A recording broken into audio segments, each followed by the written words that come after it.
Sign it, Saiwoo said, sliding the paper across the boardroom table as though it weighed nothing. As though it wasn't the document that would end his control of everything his family had spent 3 generations building. I didn't reach for the pen. Instead, I looked at my husband across the polished black table. Kang Saiwoo was accustomed to rooms obeying him. Boardrooms, private clubs, shipping terminals, hotel suites where men lowered their voices when he entered. The public knew him as chairman of Kang Group, one of Seoul's most powerful logistics and construction conglomerates. The people who knew his family history called him something else, the last untouchable son of the Kang syndicate. His grandfather had built power in places respectable businessmen pretended not to know existed. His father had turned that power into ports, warehouses, construction contracts, and legitimate corporations. Saiwoo had inherited both worlds. The tailored suits, the private security, the old loyalties, the reputation that made powerful men think carefully before saying no to him. For years, I had watched people become nervous simply because he stopped smiling. Yet that morning, the man everyone feared was sitting across from me without understanding the one thing that mattered. "You keep calling this your company," I said. His expression tightened. "I want you to understand something before everyone comes in." I finally touched the folder in front of me. "It was never only yours to lose." Saiwoo stared at me. He didn't answer.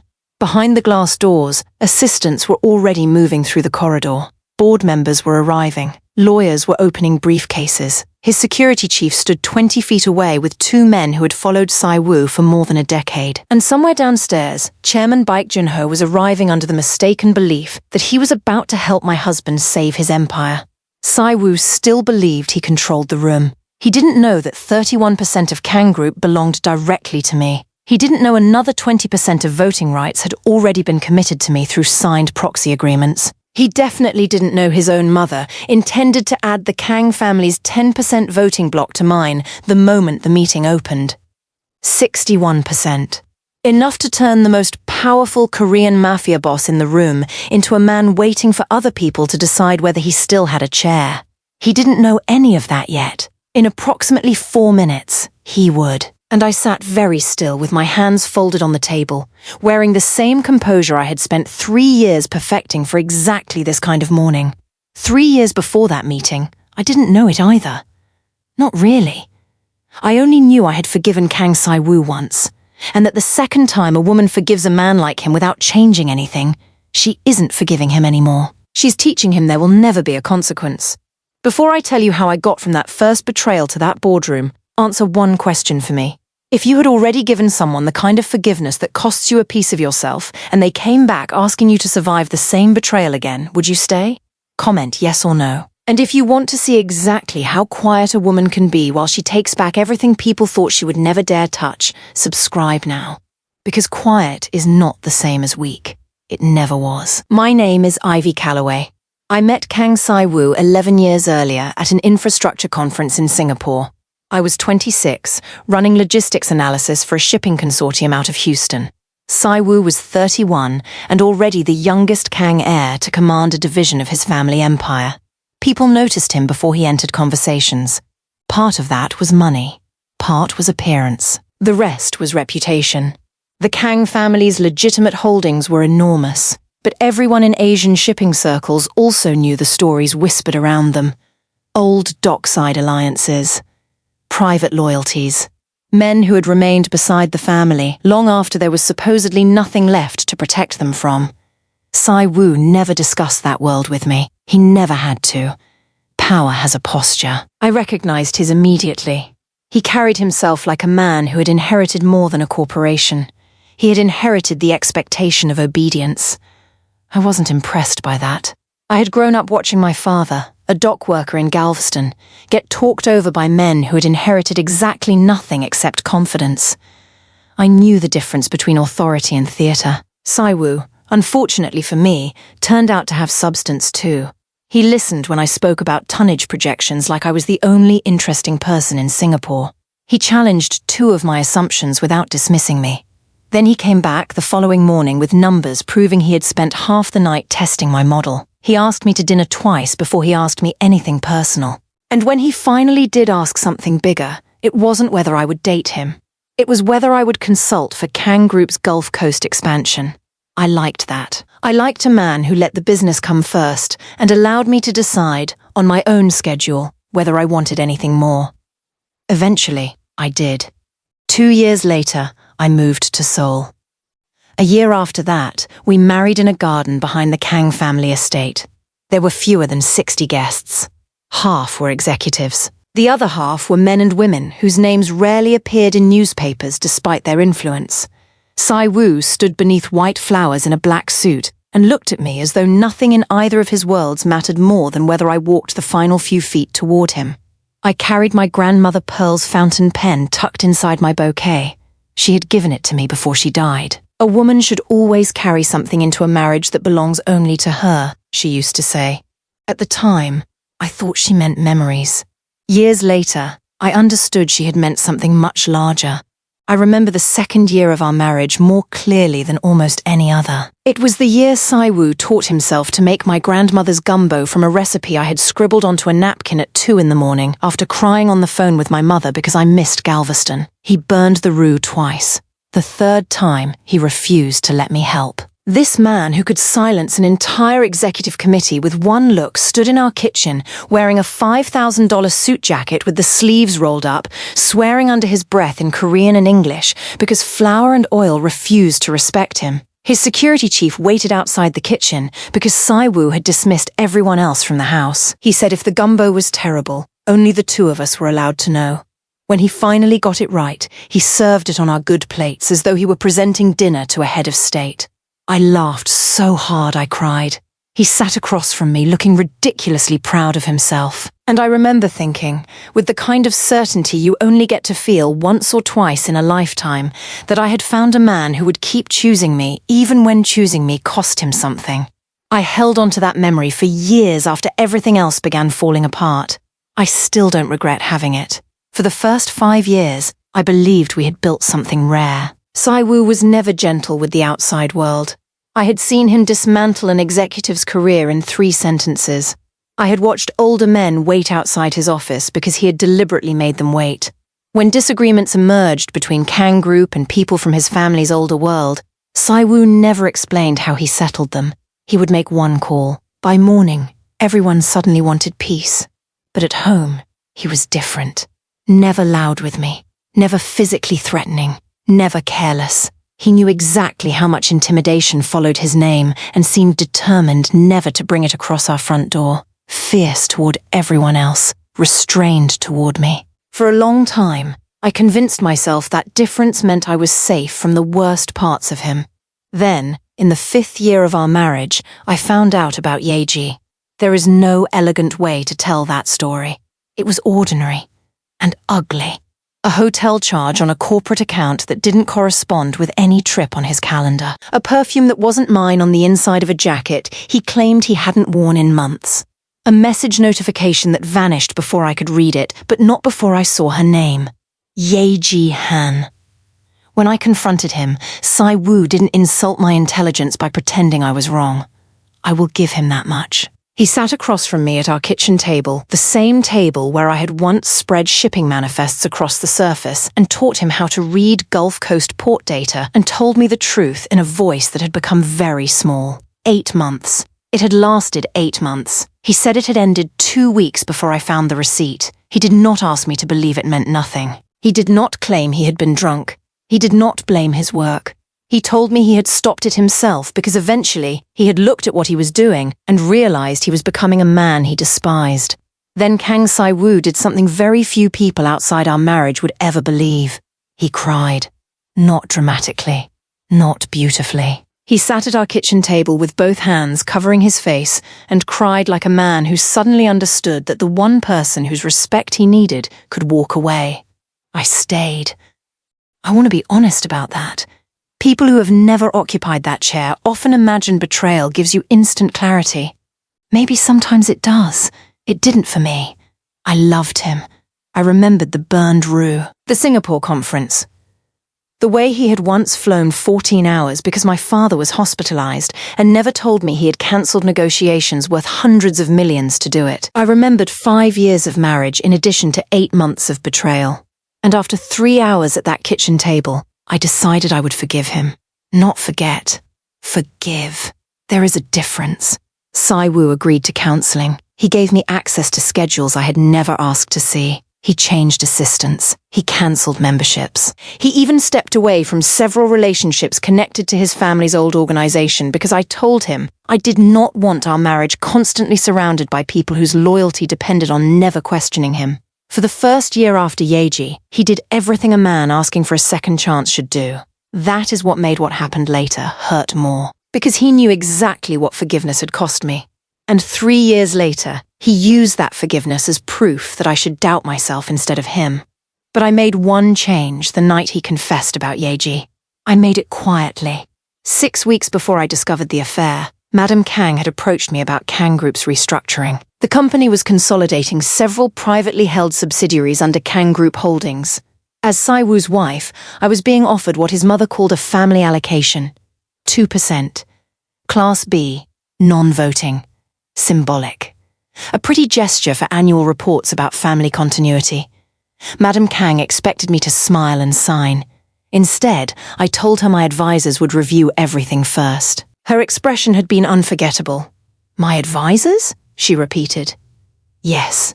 I had spent years maintaining a small advisory practice, mostly helping American investors navigate logistics acquisitions across Asia. The family treated it as a hobby. It wasn't. My practice was profitable.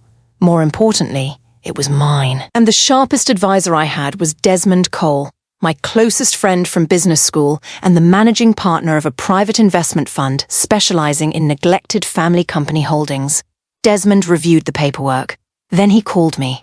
There is a clause in here they probably expect you not to understand, he said. What kind? Your 2% is non-voting. But any future Kang Holdings shares you independently purchase with separate assets remain ordinary voting shares unless you voluntarily convert them into the family spousal class. I read the clause twice. What does the marital property section say? That they waive any automatic family claim over independently acquired holdings. Can they change that later? Not without your signature. I remember looking at Grandma Pearl's fountain pen lying beside the documents. At the time, I had no plan to own more Kang Group stock. I simply understood what my grandmother had tried to teach me. Never sign away an option you may need later. So I asked Desmond to strengthen the wording. The Kang lawyers accepted his revision because nobody imagined it mattered. Sai-woo certainly didn't. He signed his acknowledgement without reading past the first page. That was before I discovered Yeji. The night I found out about the affair, after Sai-woo finally went upstairs, exhausted from crying, I sat alone at that kitchen table. Then I called Desmond. I'm not leaving him, I said. He stayed silent. But I am never again going to be in a position where my entire place in this family depends on Kang Sai-woo continuing to choose me. Desmond exhaled slowly.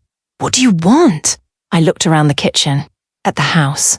At the life I had crossed an ocean to build. If he ever does this again, I said, I want to already own enough of the floor beneath him that walking away doesn't mean losing myself. Desmond did not tell me I was paranoid. He asked how much independent capital I had. Then we started, not with some impossible overnight purchase, not with hidden billions, slowly, carefully. Kang Group Holdings was still privately controlled, but its ownership was more fragmented than outsiders realized. Former executives owned pieces. Retired founding partners owned pieces. 3 family trusts outside the Kang line owned pieces. Several early investors had spent years frustrated with Sai-woo because he refused to modernize divisions he considered beneath his attention. Some wanted liquidity. Others simply wanted out before the next generation arrived. Desmond already knew most of them. Over the next 3 years, I began buying. Every dollar from my advisory firm that I could responsibly reinvest went into my holding company. No marital funds, no Kang family money, no favors from Sai-woo. Some purchases were tiny, 0.5%, 1%. Others took months of negotiation. And because the sellers were private shareholders dealing through properly registered entities, Sai-woo saw transactions on ownership reports without ever bothering to trace the beneficial interests behind names he considered irrelevant. That was his weakness, not stupidity, certainty. He believed anything important would eventually arrive at his desk with his name printed across the top. I learned to build power in places he didn't bother looking. One night during the second year of that quiet work, we had dinner at the home of a senior Kang director. His wife turned to me over dessert and asked, with the soft concern people use when they think they are being kind, whether I ever got bored. Bored? You know, being married to someone like Saiwoo. His work is so consuming. And you don't really have anything of your own that requires that kind of attention. Across the room, 3 men were discussing the future of a shipping subsidiary in which I already owned nearly 7% through my investment company. I smiled. I managed to keep busy. She patted my hand. I'm sure you do. I let her believe exactly what she wanted to believe, because I had learned something important by then. Being underestimated is not a wound. It is a resource. Every person in that room who thought I was decorative was one fewer person asking where my money was moving. By our 8th anniversary, my independent holdings had reached just over 31% of Kang Group. Not 51. 31. Enough to make me the largest individual shareholder outside the Kang family trusts. But ownership and control are not always the same thing. Over those same 3 years, I built relationships. Director Sir, Director O, the Huang Family Trust, 2 retired founders, minority investors who had spent years complaining privately that Saiwoo treated their votes as ceremonial. I listened. I asked questions. I remembered what mattered to them. I never once asked them to choose between me and my husband. I told myself I would never need to. The shares were insurance. The relationships were simply relationships. That is what I told myself. Then I met Yuri Baek. She was 24. The daughter of Chairman Baek Junho. If the Kang family represented old power that had learned how to wear a legitimate suit, the Baeks represented the new version. Perfectly respectable in public, ruthless in private, obsessed with absorbing anything they could not dominate. Chairman Baek had spent 2 years trying to force a merger between his shipping empire and Kang Group. Saiwoo refused him every time. Then Yuri appeared inside Kang Group's brand strategy division. Beautiful, educated, quietly ambitious. And placed there, I later learned, after Chairman Baek personally negotiated her appointment through one of Kang Group's outside directors. I met her at a charity gala. She wore pale silk. Saiwoo wore black.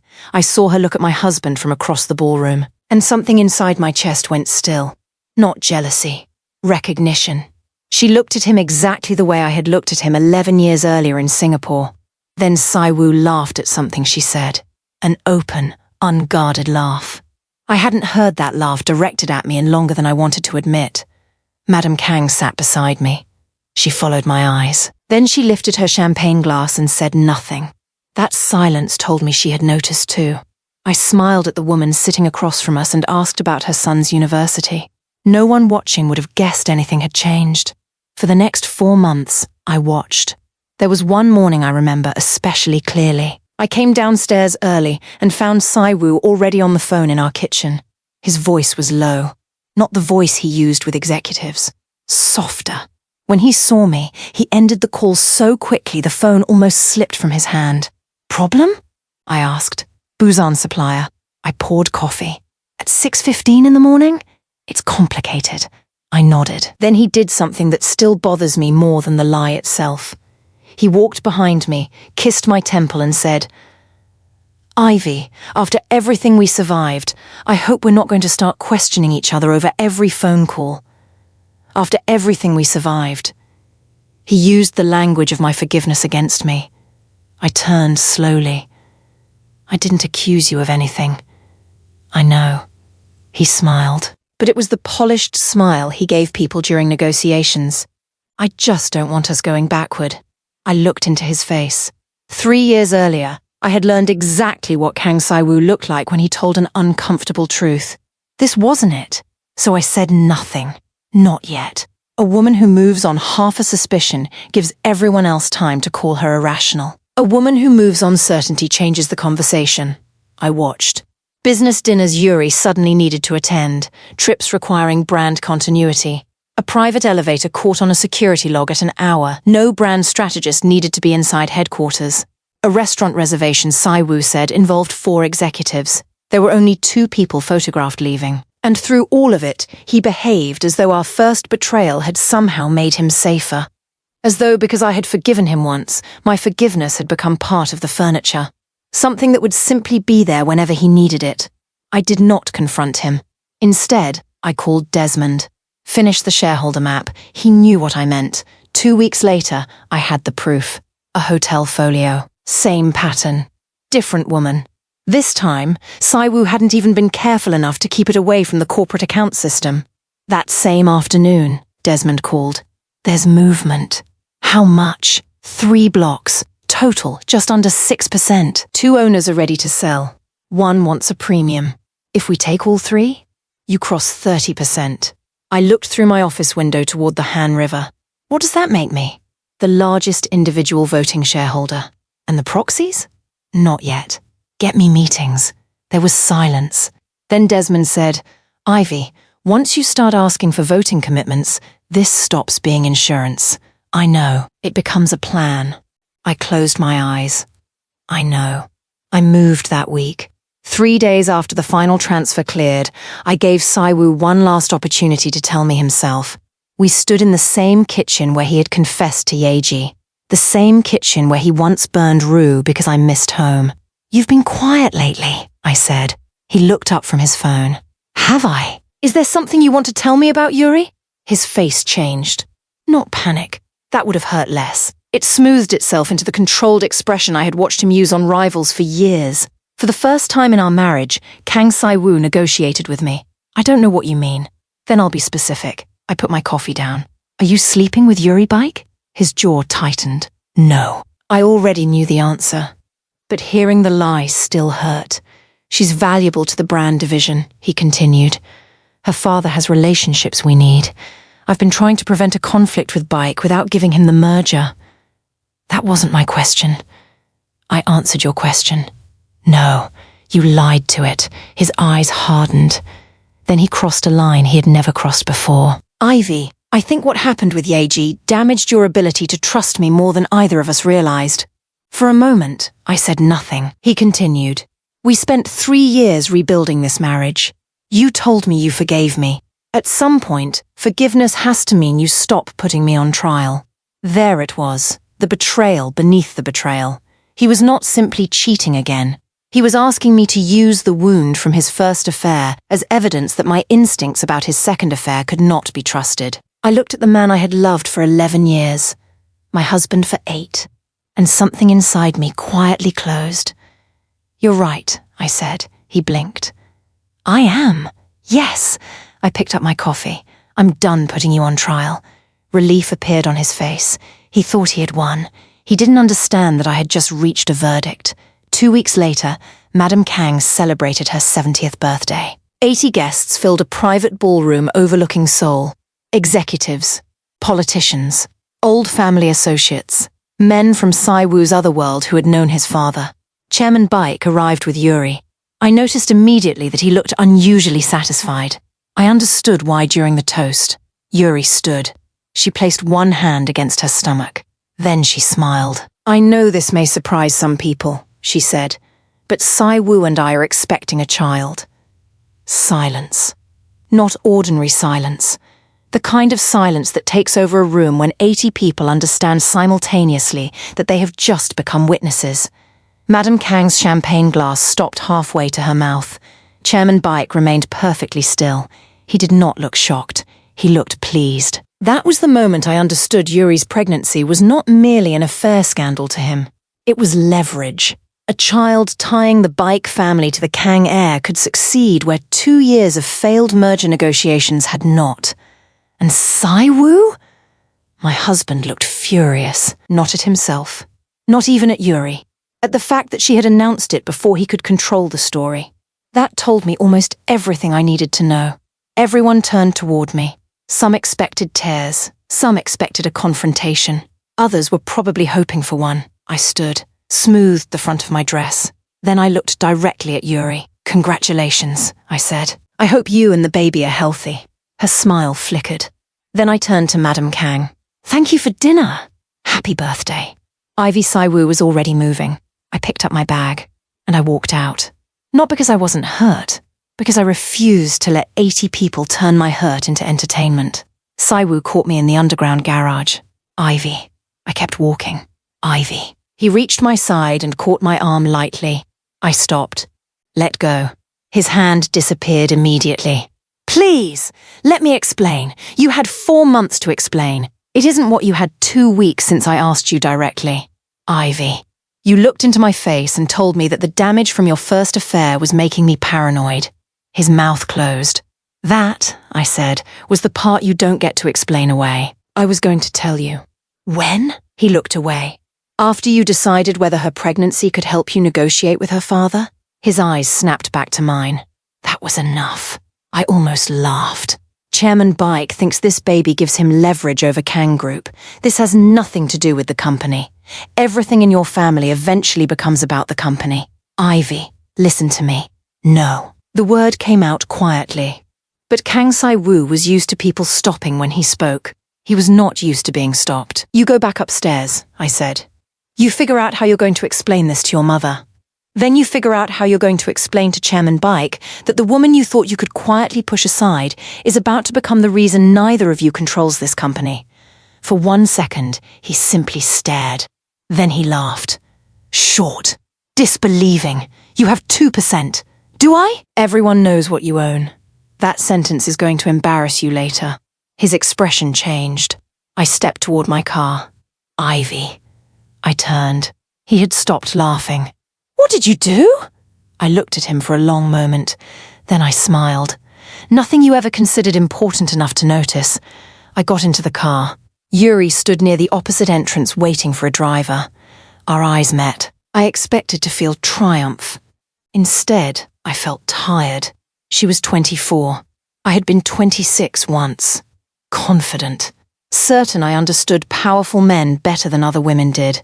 Chairman Baek had placed his daughter inside Kang Group 18 months earlier. Now she was pregnant by the exact man whose company he had been trying to absorb. Maybe Yuri believed she had chosen every step herself. Maybe she had.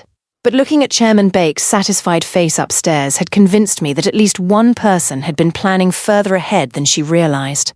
I nodded once. Not warmly. Not cruelly. Just an acknowledgement. She looked away first. That night I called my mother. She answered on the second ring. Baby? 1 word. That was all it took. I cried then. Not in the ballroom. Not in front of Saiwoo. In the guest bedroom with my shoes on the floor and Grandma Pearl's pen lying on the nightstand. My mother waited. When I finally told her everything, she stayed quiet for several seconds. Then she said, Your grandmother used to tell me a woman only needs to pack 1 bag in her whole life. I wiped my face. Because she's leaving? No. My mother's voice softened. Because she's ready. I looked at the pen. Are you ready, Ivy? I thought about the last 3 years. 31%. The calls. The meetings. The documents. The people Saiwoo never noticed me talking to. I think I've been ready for 3 years, Mama. Then stop getting ready. Her voice sharpened. Go. The next morning, I met Desmond. He had already mapped every vote. My 31% was secure. The Huang Trust controlled 6. Director Sir controlled 8. 2 retired founders controlled another 6 between them. That was 20% available through proxies if everyone held. 31 plus 20. 51. Enough. Not to magically own the whole company. Enough to control the shareholder vote. Then Madame Kang controlled another 10% through a family trust. If she stood with me, my coalition reached 61. But I didn't have her yet. And Chairman Baek knew enough about Kang Group to understand exactly which shareholders mattered. That afternoon, I went to see my mother-in-law. Madame Kang received me in her private sitting room, the same room where, 3 years earlier, she had offered me 2 decorative %, as though she were pinning a brooch to my dress. She did not ask why I had come. I know Yuri is pregnant, she said. I assumed. My son humiliated you. He humiliated himself. Her eyes narrowed slightly. I sat without waiting to be invited. That alone changed the temperature of the room. I need to ask you something. Ask. If you had the power to protect Kang Group from a scandal that is about to become business news instead of family gossip, and protecting it required removing your son from leadership, would you do it? Madame Kang did not move. Outside the window, 2 security vehicles waited beneath the trees. "Finally," she said. "Why would you ask me that?" "Because Chairman Baek believes Yuri's pregnancy gives him a path into this company." "I know." And Sai-woo is compromised enough to believe he can manage Baek while hiding an affair from his own wife. Her mouth tightened. "Ivy, I control 31% of Kang Group." Madam Kang stared at me. For the first time in 8 years, my mother-in-law looked completely unprepared. "What?" "I own 31% directly." "That is impossible. It's documented. Sai-woo would know." "No." I held her gaze. "Sai-woo would know if he had ever considered me important enough to investigate." The words landed. I continued. "I have another 20% committed through voting proxies." Her hands became very still. 51. "Yes, you can remove him. I can force the shareholder action that removes his control and restructure the board." She looked toward the window. "What do you want from me?" "Nothing for myself. That is never true in business." "Fine." I leaned forward. "I want Kang Group independent. I want Baek nowhere near controlling it. I want the shipping modernization proposal Sai-woo buried last year reopened. And I want every person in this family to understand that whether I remain a Kang wife has absolutely nothing to do with whether I remain a Kang shareholder." For a long time, she said nothing. Then, "My family trust controls 10%. I know. If I support you, Sai-woo will never forgive me." I looked at her. "Do you think he is entitled to forgiveness every time a woman loves him?" That silenced both of us. Madam Kang's eyes lowered. When she looked back up, they were wet. "I misjudged you." I had imagined hearing those words from her before. They sounded smaller in real life. "For 8 years," she continued, "I treated you as though being my son's wife was the most important thing about you." "Yes, I am sorry." I believed her. But believing an apology and erasing history are different things. "I'm not asking you to choose me over your son," I said. "I'm asking you to choose whether Kang Group survives the consequences of his arrogance." She held my gaze. "I will be at the meeting Friday." I left believing the hardest part was over. I was wrong. Wednesday morning, Desmond called me before 7. "Ivy." His voice was wrong. "What happened?" Baek moved. I sat up. "How?" He approached Director Sir directly. "How much?" 40% above market for his 8% block. My stomach tightened. "Did Sir accept?" "Not yet." "Not yet?" He called me asking what the tax consequences would be if he sold. I stood. "If Sir withdraws his proxy, we fall to 43 before Madam Kang. And Baek is talking to Hwang." I went still. Both. Chairman Baek wasn't trying to defeat me at Friday's meeting. He was trying to make sure I never reached it with a majority. "Anything else?" "Yes." Desmond hesitated. "Sai-woo replaced the access authorization for the executive floor. Your company credentials were suspended at 6:12 this morning." I laughed once. Not because it was funny, because my husband had finally realized I was dangerous. And the first tool he reached for was the one he had always trusted most. Control. Can he block a shareholder from a properly noticed meeting? No. Then let him try. First, I called Director Sir. He answered after 4 rings. "Mrs. Calloway, Chairman Baek offered you 40% above market." Silence. "I assume Desmond told you." "He did." "I have to consider my family's position." "I agree." That surprised him. "You do?" "I didn't ask you for your proxy because I thought you were sentimental." I stood at my office window. "You told me 2 years ago that you believed Sai-woo's refusal to modernize the shipping division would cost Kang Group 10 years of competitiveness." "Yes, you were right." Another pause. "Baek is offering you a premium because once he controls Kang Group, he won't need your vote anymore." Ivy asked your analysts what happened to minority shareholders after his last 3 full acquisitions. Silence. "Do not take my word for it," I continued. "Run the numbers. Then decide whether 40% above market today compensates you for becoming irrelevant tomorrow." Sir breathed slowly into the phone. "You understand, I cannot make a decision based on loyalty to you."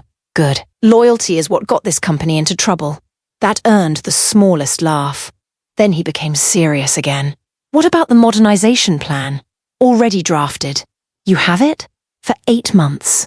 Sai-woo said it wasn't ready. Sai-woo never read my version." Another long silence. Then, I'll hold my proxy. I closed my eyes. Thank you. Don't thank me. Deliver the plan. I will. Huang was harder. Chairman Baek had offered his family something more complicated than money. Preferential participation in the merged shipping network. Desmond and I spent 4 hours restructuring the modernization proposal to show Huang that Kang Group remaining independent would give his trust more long-term influence than disappearing inside Baek's empire. At 6 that evening, he signed. 20%. Held. Thursday night, Sai-Wu came home. For 6 days, he had barely been there. When he walked into the living room, 2 members of his private security team remained outside. He looked exhausted. Not humbled. Not yet. I know about the shares. I continued reading. I assumed you eventually would. 31%. Yes. How? I bought them. With whose money? That made me look up. Careful. I'm asking a question.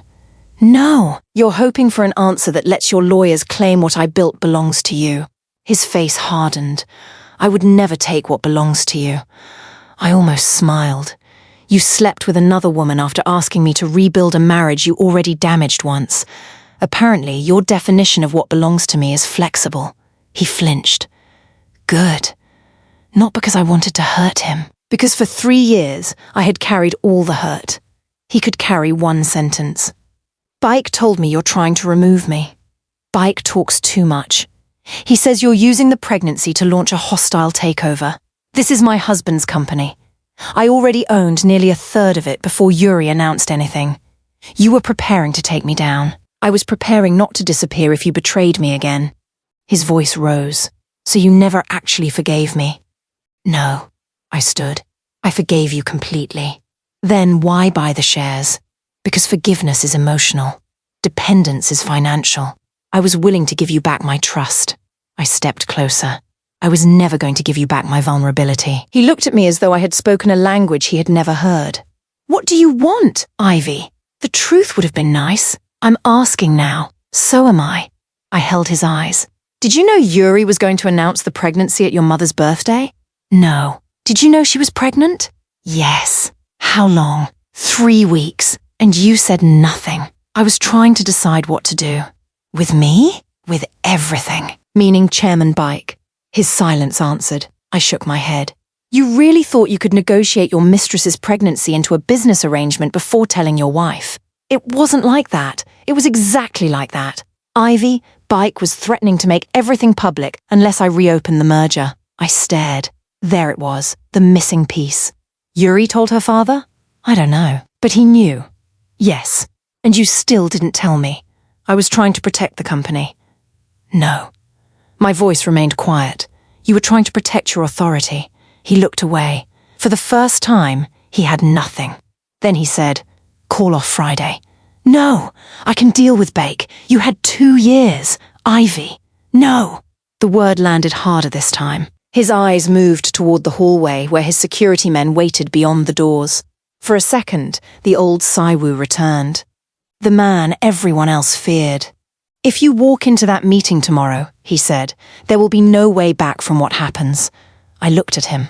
That is the first thing you've said all week that we agree on. Friday morning arrived cold and bright. I wore navy, not black.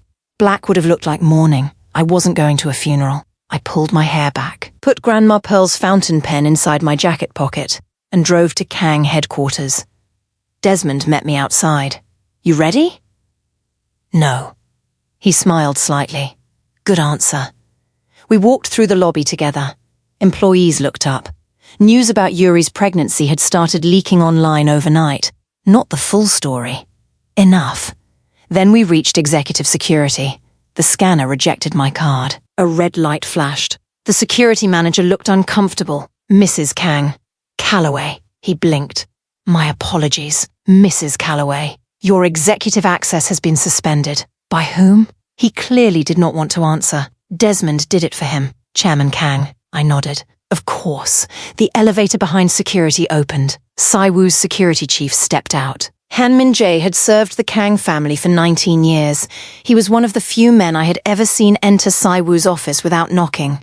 Mrs. Kang, he said. Calloway. His face did not change. Chairman Kang has instructed us not to permit unauthorized persons onto the executive floor. Desmond started to speak. I raised one hand. Then I removed the shareholder notice from my folder. I am the beneficial owner of 31% of Kang Group Holdings and a named proxy holder for an additional 20% at a properly noticed special shareholder session being held on the executive floor in 26 minutes. Min Jae looked at the document, then at me. Your instruction came from Saiwoo? Yes. Mine comes from corporate law. Silence. Employees had begun slowing down nearby. Nobody wanted to stare. Everyone was staring. Then another voice came from behind us. Let her through. Madam Kang. She walked across the lobby with two attorneys beside her. Min Jae bowed his head. Madam, my son's domestic problems do not override shareholder rights. He hesitated. She looked at him.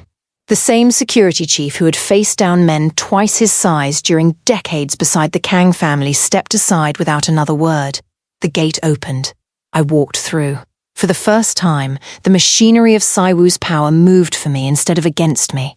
Chairman Baek was already upstairs. So was Yuri. That surprised me. She stood near the conference room windows wearing a cream suit and looked as though she had barely slept. Chairman Baek was speaking quietly to Saiwoo. The two men stopped when I entered. Baek smiled first. Mrs. Calloway. Not Mrs. Kang. Interesting. Chairman Baek. He looked at Desmond. So this is the architect. No, I said. Baek looked back at me. He's the advisor. I placed my folder on the table. I'm the architect. His smile disappeared. Saiwoo watched me take a seat 3 places away from the chair I had occupied beside him for years. Something flickered across his face. Not fear yet. Recognition. The room began filling. Director Sir entered. Our eyes met. He nodded once. Proxy held. Huang entered. Another nod. Held. Director O sat opposite me. Madam Kang arrived last. Her attorneys carried the family trust documents. Chairman Baek leaned towards Saiwoo. Whatever he whispered made Saiwoo's jaw tighten. Then the meeting began. I stood before Saiwoo could call it to order. Before we begin, I want to address the reasons several people in this room have been receiving calls since Wednesday. I looked directly at Chairman Baek. Last week, it became public within our families that my husband is expecting a child with a woman who is not his wife. No one moved. That is a personal matter. My divorce attorney will handle the personal consequences. Saiwoo's head snapped toward me. I had not told him that part yet. Good, I continued. But Chairman Baek has attempted to use that pregnancy to reopen merger discussions with Kang Group while simultaneously purchasing minority shareholders who oppose that merger. Baek leaned forward. That is a serious accusation. It's also documented. Desmond placed copies in front of the board. Baek's expression changed. The purchase offers were legal. I didn't say they weren't. Then what exactly is your point? My point is that your daughter's pregnancy does not entitle you to my husband's company. Yuri looked down. I softened my voice slightly. And Yuri is not a merger instrument. That made her look at me. Chairman Baek's face hardened. You have no idea what arrangements exist between our families. Neither did your daughter, apparently. Enough, Saiwoo said. Everyone stopped. His voice still had power. Years of it. He looked at me. Ivy, whatever happened between us does not belong in this room. You brought it into this room when you began negotiating with Chairman Baek before telling your own board his leverage involved your child. A murmur. Saiwoo's eyes sharpened. You told her? Baek asked him. No, I answered. He told me last night. Baek sat back. For the first time, the alliance between the two men looked less stable than either expected. I opened my folder. 3 years ago, I was allocated 2% of Kang Group Holdings as Saiwoo's spouse. Non-voting shares. Several older directors nodded. That was what everyone knew. What this room did not know is that over the following 3 years, using income from my independent advisory business and assets legally designated as separate property, I acquired additional ordinary voting shares from private shareholders. I slid the ownership schedule across the table. As of this morning, I beneficially own 31% of Kang Group Holdings. Silence. Saiwoo stared at the papers. Director O immediately reached for his glasses. Chairman Baek stopped pretending to smile. I continued. In addition, shareholders representing 20% have granted me executed voting proxies for the resolutions listed in today's notice. Director Sir folded his hands. Huang did not look at Baek. 31 plus 20, I said. 51% of voting power. Saiwu finally spoke. This is impossible. I turned toward him. You have 2%, he said. I started with 2. Everyone knows you have 2. Everyone knew what I let them know. His face lost color. That silence was better than shouting. A dozen powerful people were simultaneously recalculating every conversation they had ever had in front of the black American wife they assumed was decoration. But I wasn't finished. Madam Kang opened the folder in front of her. My family trust controls 10%, she said. Saiwu turned. Mother. She did not look at him. For the resolutions concerning the preservation of Kang Group's independent ownership and immediate restructuring of executive control, the trust votes with Ivy Calloway. The number changed. 61%. Chairman Baek leaned back. Saiwu did not move at all. That was the moment from the beginning of this story. The moment when the man who had spent his entire life believing power belonged to him discovered that 61% of the room had already moved without asking his permission. He looked at me. You planned this? Yes. For 3 years? No. I shook my head. For 3 years I protected myself. I glanced at Chairman Baek. You two turned protection into a plan. Director O cleared his throat. Mrs. Calloway. Yes, ownership does not automatically qualify someone to operate Kang Group. Correct. Some of the tension left his face. He had expected me to argue. I have spent 11 years in international logistics, I continued. My advisory practice has completed 27 cross-border infrastructure and supply chain engagements. 3 of the modernization proposals currently circulating inside this company began as analyses my firm produced. Saiwu looked at me sharply. Director Sir nodded. She's right, I continued. I am not asking you to replace one unquestioned ruler with another. That mattered. I am proposing that Kang Saiwu be removed as chairman and chief executive effective immediately, that the board appoint an interim executive committee, and that an independent search begin for permanent executive leadership. Another murmur. Saiwu stared. You're not taking my chair? No. That surprised him more than anything. I don't need your chair to prove I can take it away. Director O leaned back slowly. Then what position are you seeking? Chairwoman of the holding company. The room went quiet again. Strategic oversight. Shareholder accountability. The executive team runs operations. I looked directly at Saiwu. Kang Group has spent too long confusing control with competence. Chairman Baek moved. I would caution this board against allowing a marital dispute to dismantle decades of established leadership. I turned. And I would caution this board against accepting strategic advice from a man who spent the last 48 hours attempting to buy its shareholders before walking into the room. His eyes narrowed. You think you've won because you collected proxies? No. I leaned forward. I think I've won because your entire strategy depended on Saiwu being the only person in this family who mattered. Chairman Baek's jaw tightened. Then he played his final card. If Kang Saiwu is removed today, Baek Maritime will suspend all pending joint shipping negotiations with Kang Group. Several directors reacted. That was serious. Saiwu looked at me. There. The counterattack. Baek continued. We represent almost 17% of Kang Group's projected East Asia freight capacity for next year. Director O looked toward me. You knew about this? I expected something like it. 17% is not something to dismiss. No. I opened another folder, so I didn't dismiss it. Desmond began distributing documents. Over the last 6 days, my advisory team secured preliminary replacement capacity commitments with 3 independent carriers covering 21% of projected need. Baek's expression finally cracked. I had not needed to destroy him. I had only needed to remove his leverage. Director Sir smiled for the first time all morning. Modernization plan? Appendix C. He flipped pages. You already modeled the transition. 8 months ago. Saiwu looked at the documents, then at me. I watched the moment he understood something much larger than my shares. I had not spent 3 years planning revenge. I had spent 3 years becoming capable of surviving him. Those are not the same thing. The scandal merely revealed the difference. Chairman Baek stood. This discussion is finished. No, Madam Kang said. Everyone looked at her. It is finished for you. Baek stared. You invited me. My son invited you. She folded her hands. My son no longer speaks for the family trust. Chairman Baek's face went cold. He turned to Yuri. Come. She did not move. Yuri. For the first time that morning, she looked directly at her father. I'm staying. Baek froze. So did Saiwoo. Yuri's voice shook slightly, but she continued. I'm tired of everyone discussing my child like a shipping contract. No one spoke. She looked at me. I should have told you privately. Yes, I'm sorry. I believed she meant it. That did not erase what she had done. But accountability does not require cruelty. I accept that you're sorry, I said. What happens between you and Saiwoo is no longer my marriage to manage. Saiwoo closed his eyes briefly. There it was. The sentence he had been avoiding since the ballroom. No longer my marriage. Chairman Baek left alone. The doors closed. The vote began. It took 4 minutes.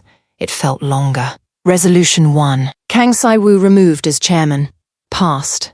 Resolution 2. Kang Saiwoo removed as chief executive. Passed. Resolution 3. Independent Executive Committee installed. Passed.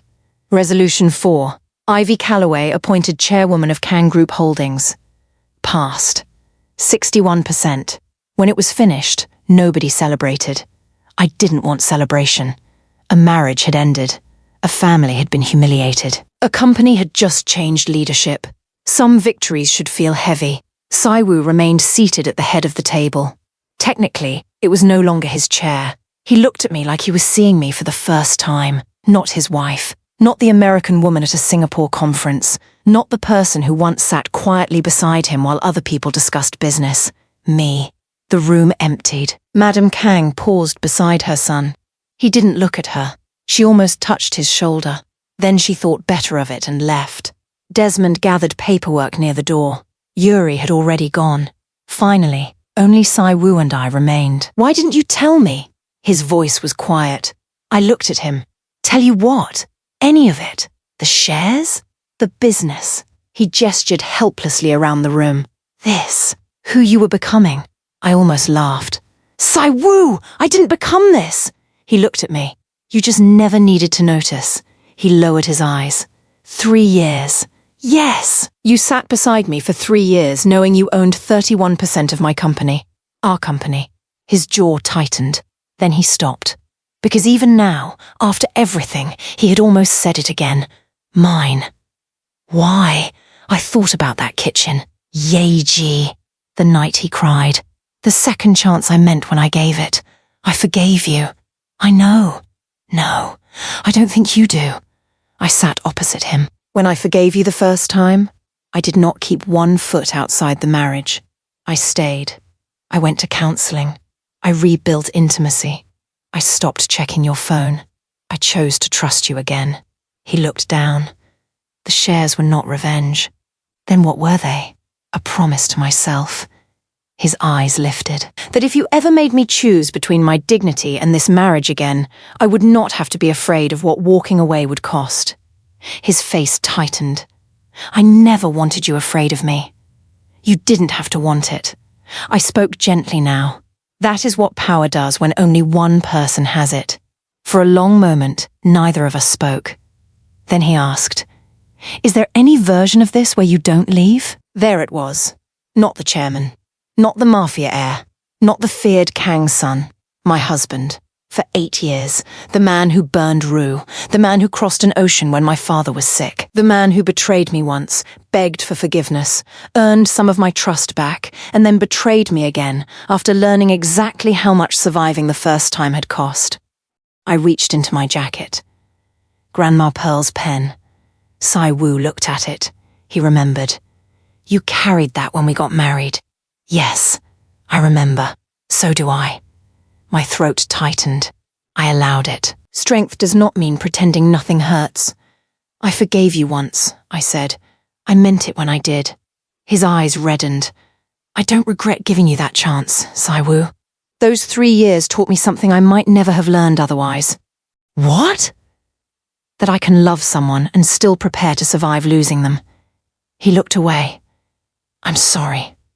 I believe you. He looked back quickly. Hope. Tiny. Dangerous. I had to end it before he mistook compassion for negotiation. But forgiveness isn't a coupon. His face changed. It doesn't renew itself because you're sorry a second time. Ivy, I can forgive you eventually. My voice stayed steady. I probably will. I placed the pen on the table between us. But I will never again be married to you. Silence. Those are two different things. He stared at the pen. I need you to understand the difference because I don't think you ever did. I filed for divorce the following week. I didn't ask for spousal support. I didn't need it. My independent holdings were worth more than anything I had once feared losing. And as chairwoman, I received compensation for an actual role rather than for being married to the man whose name was on the building. More importantly, I owned my choices. Kang Group did not collapse without Saiwoo.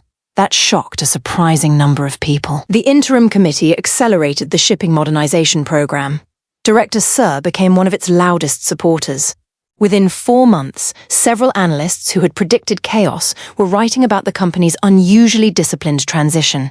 Chairman Baek's merger attempt died before the quarter ended. His threat to suspend shipping negotiations hurt him almost as much as it could have hurt us, because replacement carriers took contracts he assumed would wait for him.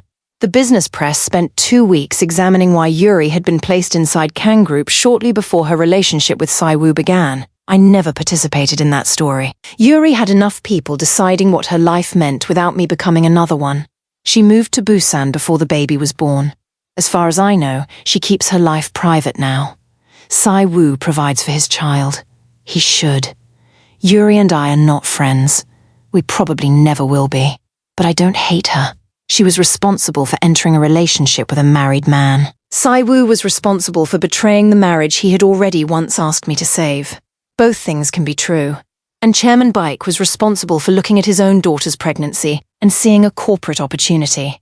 I refused to carry responsibility that belonged to any of them.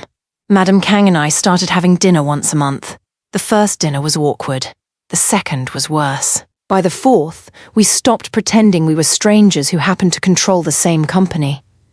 One evening, she poured tea and said, I spent most of my adult life thinking surviving powerful men required making myself useful to them. I looked at her. She smiled sadly. You learned something different. No. I shook my head. I learned the same thing first. She waited. Then I learned I was allowed to be useful to myself. Madam Kang looked down at her cup. I wish I had understood that earlier. So do I? She looked at me. For both of us? For every woman who comes after us. That time, she smiled. And Saiwoo? For the first time in his adult life, Kang Saiwoo had to build something without inheriting control of it. The Kang family's older private network did not disappear. But without his corporate authority behind it, the title that had once made him seem untouchable became mostly history. He joined a smaller logistics company several months after the divorce. Not as chairman. Not as owner. As a senior operating partner answering to someone else's board. I heard he hated it at first. Then, apparently, he became good at it. That did not surprise me. Saiwoo had always been capable. His problem was never lack of ability. It was spending too long in rooms where ability and entitlement produced the same result. I don't wish him harm. I loved him for 11 years. I was married to him for 8. Some part of me will probably always remember the man in a $5,000 jacket ruining gumbo in our kitchen because I missed home. Love doesn't disappear simply because a relationship becomes unacceptable. That is another thing people rarely tell you. You can love someone, miss them, forgive them, hope they become better, and still never go back. He called me twice during the first month after the divorce. I answered the first time. He wanted to know whether I had ever considered keeping the marriage if he left Seoul. No. What if I had resigned before the vote? No. What if I had told you about Yuri before she announced it? I stayed quiet. That one deserved a real answer. If you had come to me before I discovered it myself, told me the truth and accepted that the marriage might end, I would have respected you more. Would you have stayed? No. Silence. Then what difference would it have made? The difference between losing a marriage because you betrayed it and losing your integrity because you tried to manipulate your way out of the consequences. He did not answer. After that call, he stopped asking me to reconsider. 4 months later, I signed the permanent chairwoman appointment paperwork. Grandma Pearl's fountain pen scratched slightly against the paper because it was old now. Desmond flew in from New York for the signing, even though he absolutely did not need to. Afterward, we sat on the terrace outside my office with 2 glasses of wine we barely touched. Below us, Seoul glowed. Beyond the buildings, trucks moved toward distribution centers. Ships were arriving at terminals. Thousands of employees were going about ordinary shifts inside a company whose entire balance of power had changed without most of them ever seeing it happen. Desmond leaned back. You know what still bothers me? What? You could have told me to stop at any point. I know. 3 years, Ivy. He shook his head. Most people would have called it paranoid. Buying into your own husband's company like you were preparing for a war nobody else could see. I wasn't preparing for war. That's what it looked like. I smiled. I was preparing for the version of myself who had already survived 1 betrayal and refused to be financially defenseless if there was a second. He considered that. There's a difference? A huge one. What? War requires me to want to destroy him. I looked through the glass toward the conference table where I had signed my appointment. I never wanted Saiwoo destroyed. What did you want? To know that if he broke us again, he couldn't break me with us. Desmond raised his glass. That sounds better. It's also true. Some nights, I still think about the woman I was 11 years ago. 26. Standing at an infrastructure conference in Singapore. Unimpressed by a Korean heir in a perfect suit. Certain she understood the difference between substance and confidence. She didn't know everything, but she knew enough. She knew to keep working after marriage. She knew to keep her own accounts. She knew to ask someone independent to read documents before she signed them. She knew to carry her grandmother's pen. She knew, even before life tested the lesson, that loving someone should never require disappearing into them. I think she would be proud of the woman I became. Not because I took a company away from a powerful man. Not because a room finally listened when I spoke. Not because I became chairwoman. She would be proud of the quiet parts, the patient parts, the unglamorous decisions nobody applauded when I made them, the first 1% purchase, the uncomfortable meeting, the night I opened another account in my own name, the morning I chose not to confront Saiwoo until I knew the truth, the moment I accepted an apology without confusing it with reconciliation. People like Saiwoo spend their lives believing power announces itself. They expect security convoys, boardroom votes, headlines, men standing when they enter. They rarely notice power when it is sitting across the dinner table, asking perfectly ordinary questions. They don't notice the woman listening while everyone else speaks. They don't notice the account growing, the relationship forming, the signature being collected, the exit becoming possible. Saiwoo thought my silence meant nothing was moving. He thought forgiveness meant the past had disappeared. He thought because he had survived betraying me once, he understood exactly how much I would tolerate the second time. He thought 31% was impossible because the only 2% he ever bothered remembering was the 2% his family had handed me. He didn't know about the shareholders. He didn't know about the proxies. He didn't know his mother would choose the company over protecting him from the consequences of his own decisions. He didn't know Chairman Baek's leverage could be replaced. He didn't know the woman he had once called insecure had spent 3 years becoming the one person in the room who could survive everybody else losing control. He didn't know the floor beneath him was already moving. He didn't know for 3 whole years. And after 8 years of marriage, Kang Saiwoo still believed certainty was something only he was allowed to hold. Something that moved when he decided. Something that ended when he said it ended. Something a wife could never possess without first asking her husband's permission. He didn't know. Now he does.